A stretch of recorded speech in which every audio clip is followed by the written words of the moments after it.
के आनंद की, संत समाज की, भक्त समाज की, स्थान धाम की, सतलोकवासी साहेब की, उनके जगत भगत की, वर्तमान महान साहेब की जयकारा थोड़ा हाथ उठा करके लगाओ, जिससे लगे जिंदा हो बैठे हो आप लोग, ठीक है। थोड़ा लगे सत्संग में आए हो, थोड़ा हाथ उठा के जयकारा लगाओ। बोले सतगुरु कबीर साहेब की, आज के आनंद की, संत समाज की, भक्त समाज की। अब लग रहा है कम से कम पंडाल में कुछ लोग बैठे हैं, एक माइक उधर भी घुमा देना चाहिए हम लोगों को, ठीक है। आपका जयकारा बाहर जाए।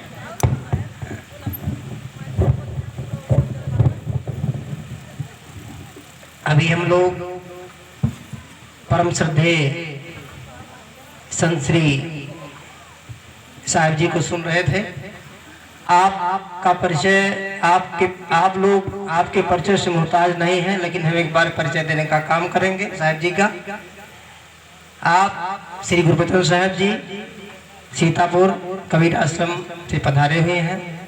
हम लोग बहुत दिनों से साहब की बहुत सारी भजन सुनते आए हैं। गुरुबचन साहब का नाम कितने लोग सुनते आए, बता जरा हाथ उठाइए। बहुत सारी बार। एक भजन बहुत प्रसिद्ध साहब जी की है, वो गहना वाला, ठीक है। सुने नहीं सुने आप लोग? हाँ, गुणन का गहना बहुत प्रसिद्ध भजन है। साहब की बहुत प्यारी प्यारी भजन है और बड़ी क्रांतिकारी भजन है।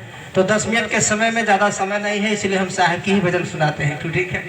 आइए, बहुत ही विचार पूर्वक लिखा गया है और आज के समय परिवेश के हिसाब से क्या हर समय परिवेश में, जैसे कबीर साहब की वाणी बीजक, उसमें जो भी साकी शब्द रवैनी चाचर हिंडोला जो भी है वो कभी बूढ़े होने वाले नहीं है। इसी प्रकार साहब की भी बात कभी बूढ़ी होने वाली, जब तक धरती पर आदमी रहेंगे तब तक के बात लागू होती रहेगी। बोले सतगुरुदेव की। हम लोग आपसे शुरू करें कि? हाँ, शुरू कर दीजिए साहब, आपका 3 मिनट कर दिया। अच्छा, अब 6:40 से हम शुरू करें, 6:50 तक बोलेंगे। बोले सतगुरुदेव की। अब नौजवान जब आपने बनाए दिया तो उतना तो जनता करेंगे ही हम लोग, ठीक है। साहेब बंदगी साहब।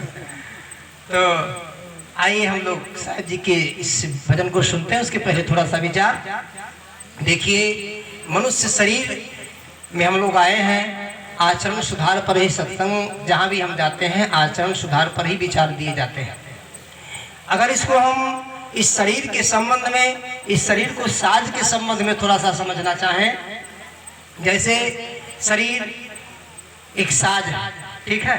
हारमोनियम साज है, तबला साज है, ढोलक साज है, जान रहे ना आप लोग। ये साज अगर हम बाजार से खरीद लाएं और बजाना ना जाने तो खरीदने का कोई मतलब नहीं होता। खरीद करके लाएं और खरीद करके लाने के बाद जब उसको सीखना होता है तो हम कहाँ जाते हैं? किसी जानकार के पास जाते हैं, गुरु के पास जाते हैं, तो हमको सिखाता है तो हम उसको बजाना जानते हैं, ठीक। तब समझ पाते हैं ना। इसी प्रकार शरीर एक साज है, शरीर एक साज है, परमात्मा की अनुकंपा रूपी फैक्ट्री में बनता है, माता पिता के द्वारा बाहर संसार समाज में आता है। लेकिन जब इसको बजने की कला सीखनी होती है, जीवन जीने की कला सीखनी होती है, तो इसको कहाँ जाना पड़ता है? सत्संग में जाना पड़ता है, गुरुजनों के पास जाना पड़ता है। जो पहले से उस साज को मधुर मधुर बजाना जानता है, उसके पास जाते हैं तो हमारा साज भी बढ़िया से बजने लगता है। आप लोग सितार बजते हुए देखे होंगे, जो बजाते हैं लोग, नहीं उसको क्या बोलते हैं, जो गाँव गाँव में घूमते हैं, सारंगी बजाते हैं, उसमें खूंटियाँ लगी होती हैं, खूंटी लगी होती ना, खूंटी को टाइट करते हैं, थोड़ा टाइट करते हैं तो जो तार बेसुरा होता है वो तार सुर में हो जाता है। ऐसे हम लोगों की शरीर जो है, मनुष्य की तो जो है ये है, लेकिन मनुष्य शरीर में आने के बाद भी ये साज, शरीर रूपी साज हमारा सुर में नहीं है। इसको सुर में करने के लिए कहाँ जाना पड़ेगा? सत्संग में जाना पड़ेगा, संत गुरुजनों की शरण में जाना पड़ेगा। तो संत गुरुजन खूंटी टाइट करेंगे और तब तार जो बेसुरा है सुर में होगा, जीवन अच्छे तरीके से चलना शुरू हो जाएगा। बोले सदगुरुदेव की। इन्हीं क्रम में हमारे परम प्रसिद्ध श्री गुरुबचन साहब जी ने शरीर रूपी साज को सुर में करने के लिए, सुर का मतलब होता है जो सारे गमा पाधनी से सुर में हो, ठीक है। असुर, सुर असुर को देखेंगे, असुर का मतलब जो सुर में ना, ठीक है। असुर का इस समय बड़ा और दुर्गा जी की भी पूजा हुई है, उसमें एक असुर भाला लेकर के उसकी छाती पर दुर्गा जी भाला लेकर के बैठी हुई है, ठीक है। वो असुर नहीं, असुर का मतलब जो सुर में ना हो, यानी जिसका काम जिसका कार्य जो है दया क्षमा संतोषशील गुण विचार परोपकार और मानवता के खिलाफ, उसी को असुर कहेंगे, ठीक है। बोले सदगुरुदेव की, आज के आनंद की, संत समाज की। तो सुर में करने के लिए, आप लोगों को सुर में करने के लिए साहब जी ने एक भजन लिखी, बहुत प्यारी भजन। इसको हम जब जहाँ जाते, जहाँ आधे घंटे का समय मिलता है, यही सुनाते हैं, ठीक है। बोले सदगुरुदेव की। आइए प्रेम पूर्वक सुनते हैं। और इंसान बुद्धि तेरी क्या हुई, और इंसान बुद्धि तेरी क्या हुई, क्या बना विद्या पढ़ के गजब हो गया। और इंसान बुद्धि तेरी क्या हुई, क्या बना विद्या पढ़ के गजब हो गया। शक्ल तो आदमी की है तेरी मगर, शक्ल तो आदमी की है तेरी मगर, कर्म है जानवर के गजब हो गया। वो इंसान बुद्धि। अगर बात अच्छी लगी तो ताली बजती रहनी चाहिए। और इंसान बुद्धि तेरी क्या हुई, क्या बना विद्या पढ़ के गजब हो गया। वो इंसान बुद्धि। 70 साल की आज़ादी के पहले हमारा समाज एक खाता फेरता था कि अगर हमारा समाज पढ़ लिख लेगा तो मानवता की राह पर बड़े अच्छे ढंग से चलना शुरू कर देगा। लेकिन खामियाजा सारा उल्टा हो गया, ठीक। जितने प्रतिफल से पढ़ने के बाद आदमी बनने की श्रेणी में हम खड़े तो थे, लेकिन उसके पद चिन्हों पर चल नहीं पाए। बोले सदगुरुदेव की। हम नानक, दादू, गदरिया, घीसा, पलटू, रविदास, कबीर का नाम लेकर के तथागत गौतम बुद्ध का नाम लेते हैं, दिन रात चिल्लाते हैं, लेकिन जब उनके पद चिन्हों पर चलने की बात आती है तो उसको भूल जाते हैं। बोले सदगुरुदेव की। हमने अपने जीवन में 600 साल पहले कबीर साहब को तो नहीं देखा था, लेकिन जब साहब जी की शरणागति, साहब जी का दर्शन जो है अमेठी रायबरेली साइड में हुआ तो हमको लगा नहीं अभी कबीर साहब जिंदा हैं। बोले सदगुरुदेव की। ये ओजस्वी वाणी, वही बूढ़ी होने वाली नहीं। हम लोग को दिन रात बिगड़े हुए रास्ते से अच्छे रास्ते पर चलाने का काम करती है। ये इसी रास्ते की भजन है, सुधारने वाले रास्ते की भजन है। इसको सुने ध्यान से। बोले सदगुरुदेव की। खाने की वस्तु एक से एक है, दूध घी फल अनेकों हरी सब्जियां। खाने की वस्तु एक से एक है, दूध घी फल अनेकों हरी सब्जियां। फिर भी अपने दयायर धर्म छोड़कर, फिर भी अपने दयायर धर्म छोड़कर, मांस अंडा जो खाए गजब हो गया। फिर भी अपने दयायर धर्म छोड़कर, मांस अंडा जो खाए गजब हो गया। वो रे इंसान बुद्धि। अभी हम बलियावन से निकले, टांडा तक आए, हमारा जूस पीने का मन हुआ। जूस वाली दुकान केवल रास्ते भर में एक दिखाई पड़ी, अंडे की बहुत सारी दुकानें दिखाई पड़ी। बोले सदगुरुदेव की। फल वाली कम, अंडे वाली ज्यादा है। उसमें अंडा रोल, डबल रोल, कौन कौन सा रोल। बोले सदगुरुदेव की। अंडे पेशाब के मैला खाते सुअर। खूब ध्यान से सुनेंगे इस बात को, मछली खाने वाले। अंडे पेशाब के मैला खाते सुअर, मछलियां थूक खाती सड़ी लाश को।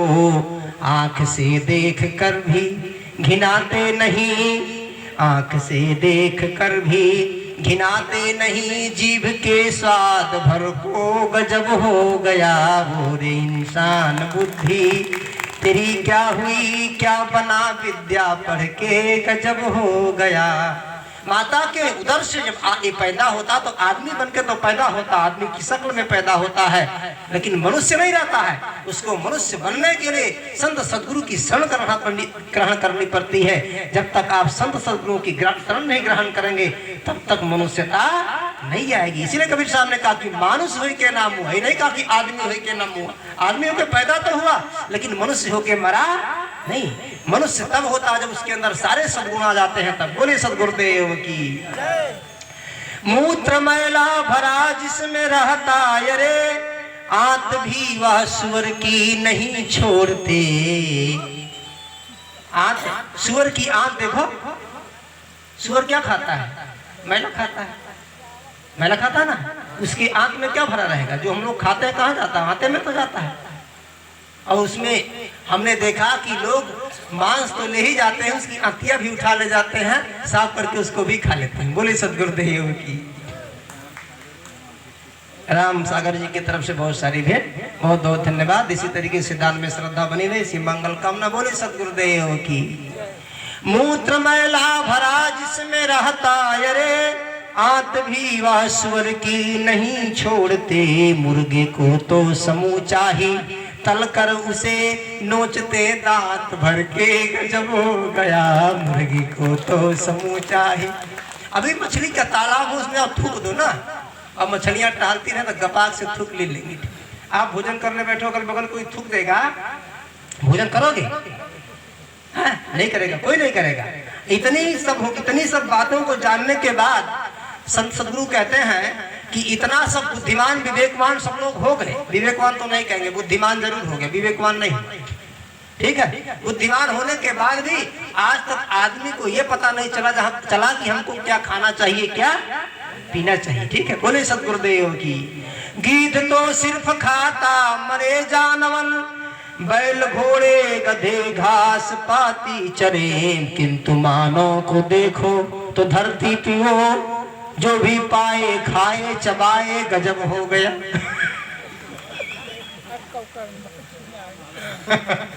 बोले सदगुरुदेव की।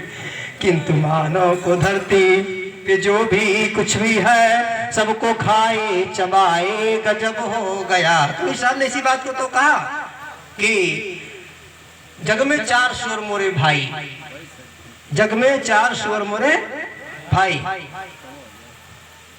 चार सुअर मोरे भाई। चार सुअर कौन कौन? पहला सुअर, सुअर को कहिए मल की करे सफाई। दूसरा सुअर मुर्गी को कहिए नाली की करे सफाई। तीसरा सुअर मछली को कहिए जल की करे सफाई। और चौथा सुअर आदमी को कहिए सबकी करे सफाई। जग में चार सुअर मोरे। बोले सदगुरुदेव की। हमारा समय ज्यादा हो गया, होने वाला है, ज्यादा क्या भाई 30 सेकंड ज्यादा हुआ होगा। बोले सदगुरुदेव की। संचालकों के पेट में भी दर्द होने लगता है तुरंत। ठीक है, हाँ, पूरा करने हुई 1 मिनट 2 मिनट की बात है तो आप लोगों को चाहिए कि पूरा करने दीजिए। काहे को इतनी आफत पड़ी, साधु होने के बाद भी इतनी आफत है तो कैसे काम चलेगा। बोले सदगुरुदेव की। ओ रहम ओ दया धर्म चिल्ला रहे, राम रब के ये बंदे बने बेरहम। मुफ्त मुंशी मिनिस्टर को भी चाहिए मुर्गा दावत में उनके, गजब हो गया। और इंसान बुद्धि तेरी क्या हुई, क्या बना विद्या पढ़ के, गजब हो गया। मांस खाए जो हत्या करे गुरु वचन, उनसे सोचो रहम धर्म करते कहाँ वो। मनुष्य ही नहीं समझो शैतान है जन्म धरती पे धर के, गजब हो गया। और इंसान बुद्धि। अपना समाज देखो, आज 300 रुपए कमाता है, 300 रुपए की मजदूरी करने के बाद 200 रुपया की मांस, 200 रुपए की दारू। ठीक है, नहीं दारू पिएगा तो मांस, मांस नहीं पिएगा तो दारू पिएगा, मांस नहीं खाएगा दारू पिएगा। आप बताइए, डॉक्टर अंबेडकर ने कहा आर्थिक संपन्नता आने पर ही समाज, आर्थिक संपन्नता अगर आ जाए तो जातियां प्रभावहीन हो जाएंगी। समाज समता के रास्ते पर छुआछूत उसके बीच का खत्म हो जाएगा, साथ में बैठना उठना खाना पीना चालू हो जाएगा। एक जो समता की क्रांति है, धीरे धीरे क्रांति का जो रास्ता वो प्रशस्त हो जाएगा। लेकिन हम आज तक ये नहीं विचार कर पा रहे हैं कि समाज की जो दुर्दशा है, समाज में हमारी जो दुर्दशा है, वो दुर्दशा बिना आर्थिक संपन्नता के नहीं संभव है। और अर्थ जब आता है तो उसको बिना समझे बूझे हम लोग इधर उधर के तमाम खान पान, उल्टे सीधे खान पान में इस तरीके से खर्च कर देते हैं कि हमारे लिए शिक्षा, हमारे लिए स्वास्थ्य के पास कोई धन रह जाता। इसलिए सुधरो, तुम सुधरोगे तो जग सुधरेगा, और जग सुधरेगा तो समझ लो पूरा विश्व सुधर जाएगा। बोले सदगुरुदेव की। इन्हीं वाणी वचनों के साथ आधी अधूरी जानकारी के साथ अपनी वाणी पे विराम देते हैं। साहे बंदगी से।